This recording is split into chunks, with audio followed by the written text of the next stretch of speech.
Hey everyone, it's Nick from Nick's Crossing, and welcome back to another episode of Nick's Reviews, where I review O-scale rolling stock, motive power, and accessories. Before I start this review, I'd like to give a shout out to Neely'sTrainShop of Altoona, Pennsylvania.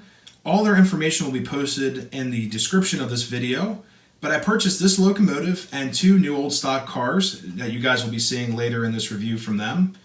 It was all very affordable. They had everything really in there from N scale to really garden scale, new, used, and new old stock.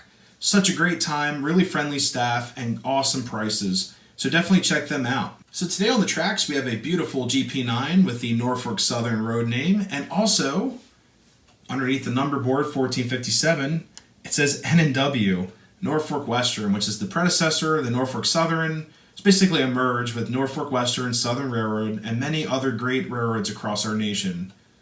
But this piece is very interesting because after consulting with one of my viewers that has some connections with the N&W, he said they never ran 4-digit number boards on their GP9s. He said that was a Pensy thing. There would be 4 digits on all the Pensy GP9s.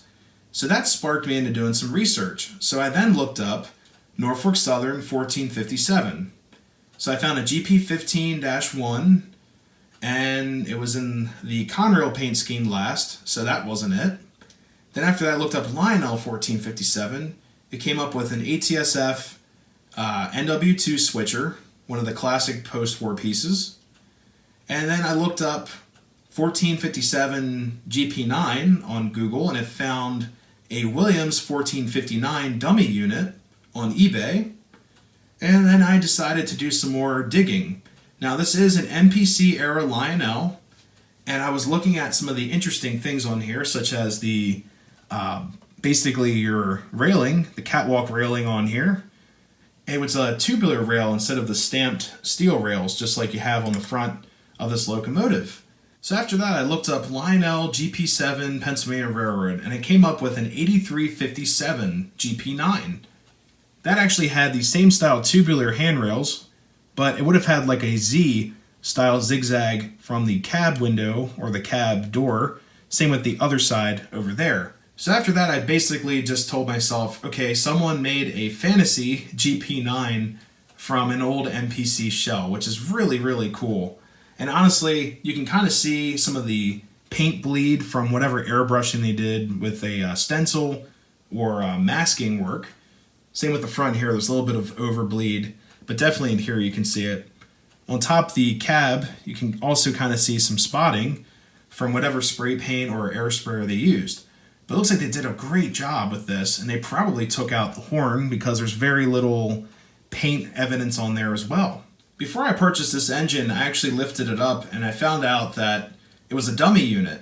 And apparently the owner of the shop had a bunch of dummy units that he would either use for parts, things like that. But this one, I wanted to give a second life because it is such a cool looking locomotive. I love the artwork on it. And someone really put their heart and soul into repainting this beautiful locomotive. So all it needed, honestly, was a new motor armature that has a screw drive that goes down to the power truck. On top of that, it also needed an MPC era brush plate, brushes, and also a complete rewire. So after that, I decided to put my own lights in this locomotive because it didn't have any. So I ended up going with an LED package that I wired up myself. So now we have a front and rear headlight, and also a cab light that I took a white LED and dipped it in red paint to give that nice amber color of the cab. Alright guys, the transformer's plugged in. It is a Trainmaster ZW 275 watts, so it's definitely putting out some power.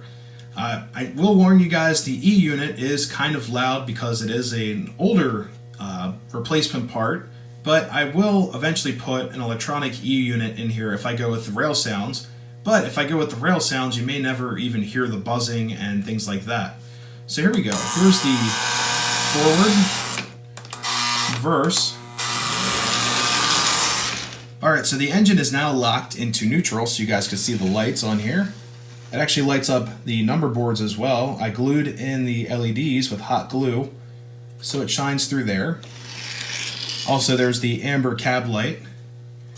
And then here is the front light. Here's a look with the lights off, even during the daytime. You can see the front light there, lights up the ornamental number boards, the headlight, and also you can see that nice colored cab in there. Alright guys, so a couple features with this locomotive I like to mention before we show you the two cars also purchased at Neely'sTrainShop. On top of all the detailing up top, we have our vents, we have the dynamic braking fins up here, the ornamental horn, there's one on the other side as well. We have die-cast trucks, which are really nice and heavy trucks. We have a pull-more motor inside this side, and I forgot to mention that the pickups are also under the motor. But anyways, let's move on to the cars. So she's going to bring us our two beautiful cars also purchased at Neely'sTrainShop. So here we go.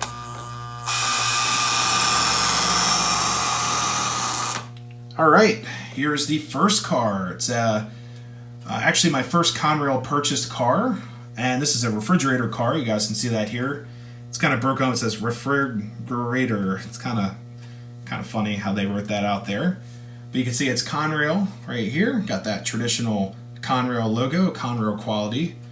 Up here it's kind of a tongue twister. I was trying to read this before filming this, but it says electric air circulating fans, stage icing, sidewall flues. So I guess it's a little bit of an operation to tell people what, how it's cooled down and everything. Kind of a tongue twister. I forgot to mention this is CR 17301. Got some other logos on here, wording. It says close and lock door before leaving. Well, that's important.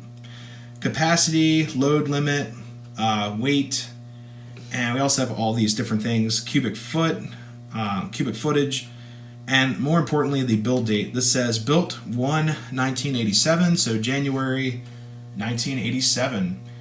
I do like how this has sprung trucks. This thing rides extremely smooth across the tracks, and they are die-cast trucks, which is a plus as well. The only complaint I have with this beautiful car is that the door does not open. So I guess this is always closed and locked before leaving. Alright, so on to the next car. Alright guys, so this is the last car of the review. This is a Conrail Caboose, numbered 17602, built January 1987. So most likely these two cars were in the same catalog and possibly the same collection at the time of selling it to the train shop. This car was missing the light bulb upon opening it up, so what I did, I decided to put in my own LED lighting package. That included 5 LEDs in total. We have 1 up in the cupola, 2 in the cabin area, and also 2 in the rear for these 2 lamps. In the back, the lanterns.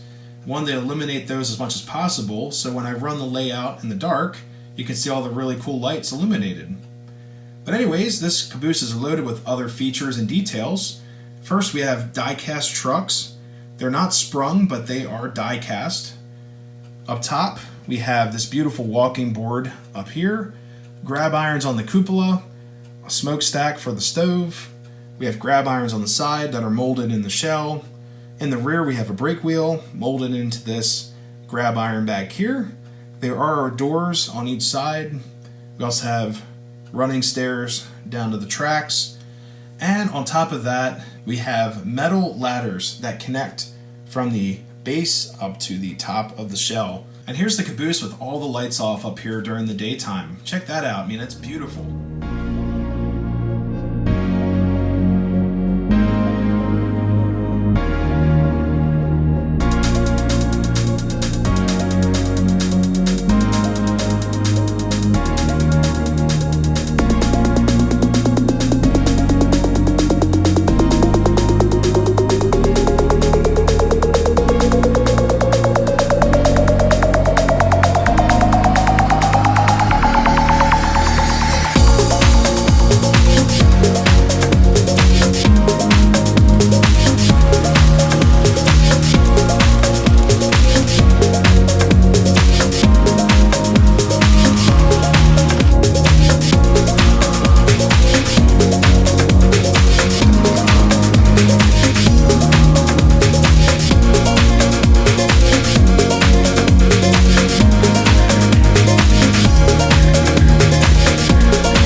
that's going to conclude this Nick's review of this beautiful Norfolk Southern GP9 fantasy number 1457 with the N&W as well. I really am happy I was able to bring this locomotive back to life from being a dummy unit, and it's now part of the active fleet.